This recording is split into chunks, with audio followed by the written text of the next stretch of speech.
What's up YouTube, this is Tien. Wanted to give you guys an Atlas strategy update video for 3.13 Ritual League.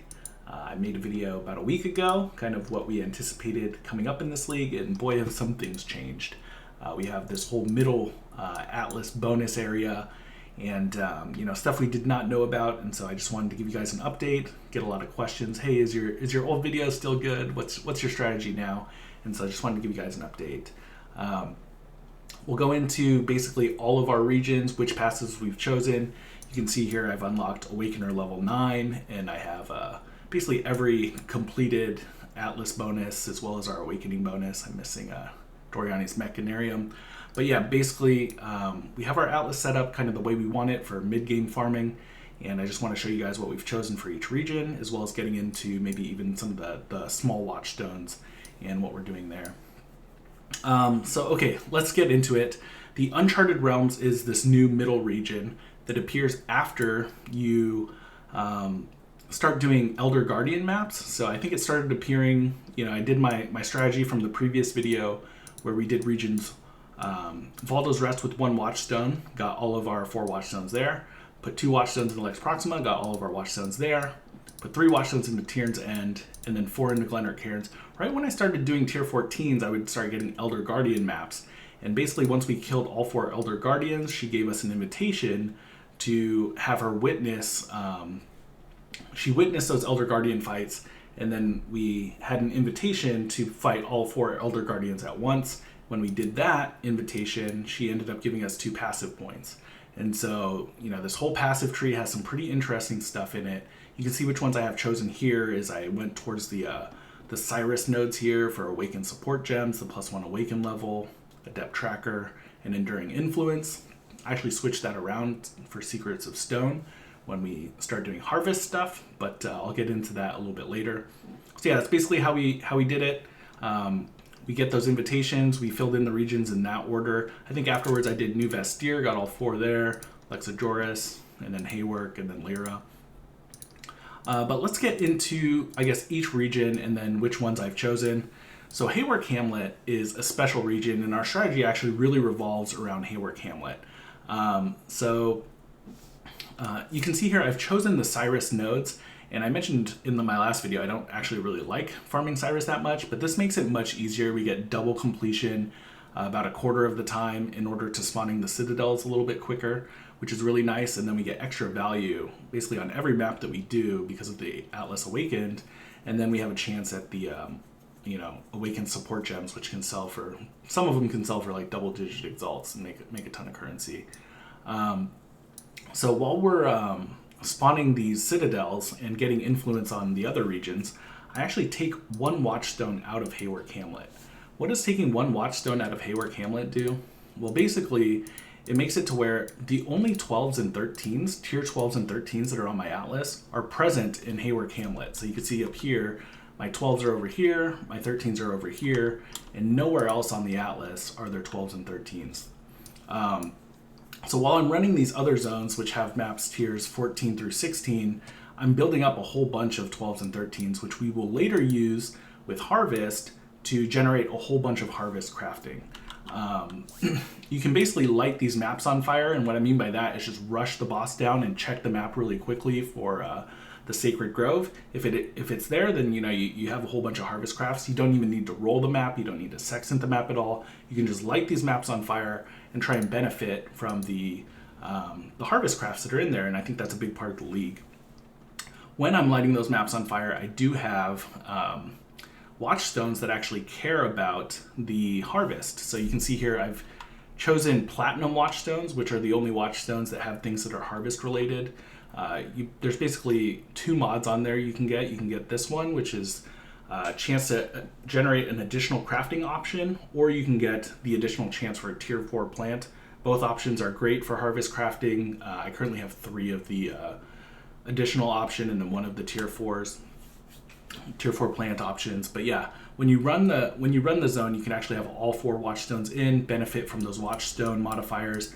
You could actually I unspec Enduring Influence, and then I spec Secrets of the Stones to get even more increased effect of these Harvest Watchstones. So that's kind of our strategy. We dropped down to Awakener 8. we spawn the Awakener, or we spawn Cyrus, we farm him at an expedited speed, all while building up Hayward Hamlet.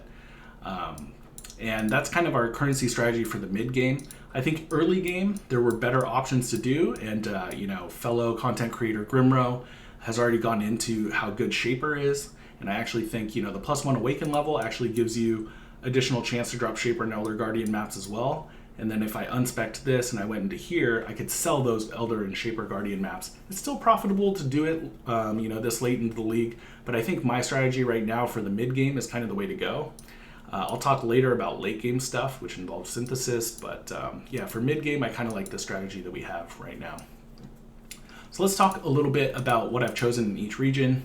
Was there anything that changed from my first video? We still pick all 6 harvest nodes here. And then I have gone with intelligence gathering, which is kind of a weird one.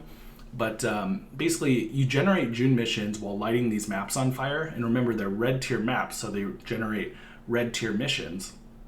And then I can basically use those missions in other regions of the Atlas, get my safe house set up, and then just by completing maps in this region, I will completely fill the bar and be able to run those safe houses just by lighting these maps on fire. So a lot of synergy there with this particular region. Again, my whole strategy kind of involves Hayward Hamlet. Each of these other zones are basically zones where I use those missions. So this particular zone is where I use my Einhar missions. We generate Einhar missions in a later region, but we can spend them here and we get good value from the Delirium and the Einhar nodes. I said going into the league that I would try the exotic good ones. We actually didn't end up trying these, but if it's anything like the Val Flesh Merchant, it should be pretty decent. But these are the 6 nodes that we chose. I know it's hard to see because of the highlighting here, but we chose the 6 Delirium ones and then the 4 Bestiary ones. In Lex Proxima, this is actually a region we don't use that much. We can use our June missions here for whatever reason. I actually chose Seance for Tormented Spirit value. While we're rolling a whole bunch of sextants everywhere, what can happen sometimes is I'll roll the sextant that says the first 3 monsters will contain a scarab. First 3 possessed monsters will contain a scarab. So say I rolled it on this green Watchstone over here, I could just move it onto here and then run it in this zone and just get extra value from possessed monsters there. This zone's actually not that popular. I think maybe if I ever want to do Delve, I can spec into Rich Veins and Sulfite Infusion, but again, not super popular region for me, but it exists for Delvers, I think, in particular. I tried Invading Force for the Breach stuff. The extra density is okay, but just additional value onto our map. This particular zone is definitely the heavy hitter. We knew this was going to be one of the best zones going into the region. I did not go the Metamorph stuff, like I said I wouldn't. I ended up going with Alva. This is where we spend all of our Alva missions. The Val Flesh Merchant, what it is, it's basically one unique monster that is present in every single one of your incursions, and it drops, similar to Nemesis monsters, drop additional currency. The Watchstones that I have in here are actually not the right ones. I would prefer Chromium Watchstones that have the currency related things, so like, full stack of Chaos Orb, or maybe 3 Exalts instead of 1 Exalt. Some of the rarer mods that exist on Chromium Watchstones would be good synergy with the Val Flesh Merchant, as well as just, all of the Delirium rewards and currency that you'll be getting in this particular region. Just really good region, good spot to put all your Alva missions, combo with Delirium. It's really nice. These 2 regions down here, I kind of lump them together because these are my Legion regions, the Legion regions. We put our Legion Watchstones, or not Legion Watchstones, Legion Scarabs in these zones whenever we get them. Anytime we do Harvest Crafts and, we get the chance to split up a Scarab, we definitely split up the Legion ones just so we can get as many Legions as possible. This particular region we use for ones that have the General because we get extra values out of the General. One thing you could do with this region, like I'm about to level a 2nd character, one thing you could do is actually take some Watchstones out of this region, and because we only take 1 out of Hayward Hamlet, we could still maintain Awakener 8 and still get really good value in like low tier maps here. And there used to be a strategy where you could just kind of Alk and go really low tier maps and sustain. This would be a good region to do that in because I think the strong boxes and the Legion combo is really good. And some of the maps here hold the Legions pretty well. So I think, Basilica, you know, the boss is awful, but the layout's really good, and so is like Grotto and Trop Island. So just things to keep in mind for this particular region. It's not bad at all. New Vistir, we ended up going with the Abyss nodes. I honestly don't use this region that much. Yeah, I think it's just one of the weaker regions on the Atlas, again, because we just don't care about Delve. I think maybe I'll unspec the Abyssal stuff and just go with the, have this be the region where we spend our Nico stuff, just so we can get some extra Azurite.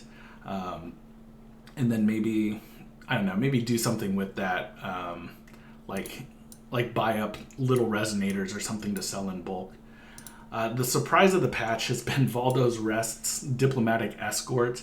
These Harbinger reinforcements are so dense. I'm using a build that has Plague Bearer in it, so basically I just turn on Plague Bearer and it's just an explosion of loot when you run into those Harbinger reinforcements. Really good area, especially for using our Metamorph Scarabs. We chose the Metamorph stuff here. What I kind of like about this patch is that every region has something that we kind of specialize in.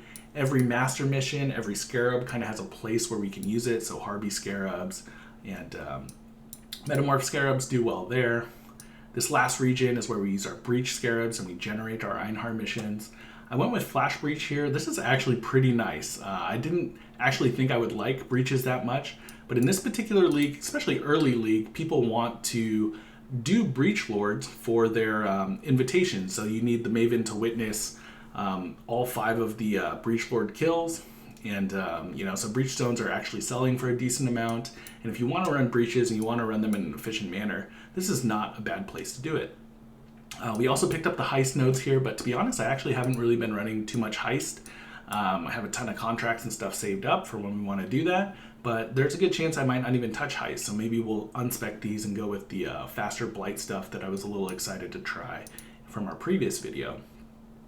So yeah, that's it for this video. That's kind of our Atlas strategy currently. I guess I'll touch a little bit on the late game. So, you know, right now we only have 8 out of our 10 Maven points. We still need to do that insane boss fight that's going to contain like 5 of the hardest bosses in the game. It's going to be like Cortex, Chayula, Uber Itziri, Shaper, and then Elder all together in one big, you know, cluster fudge of a fight.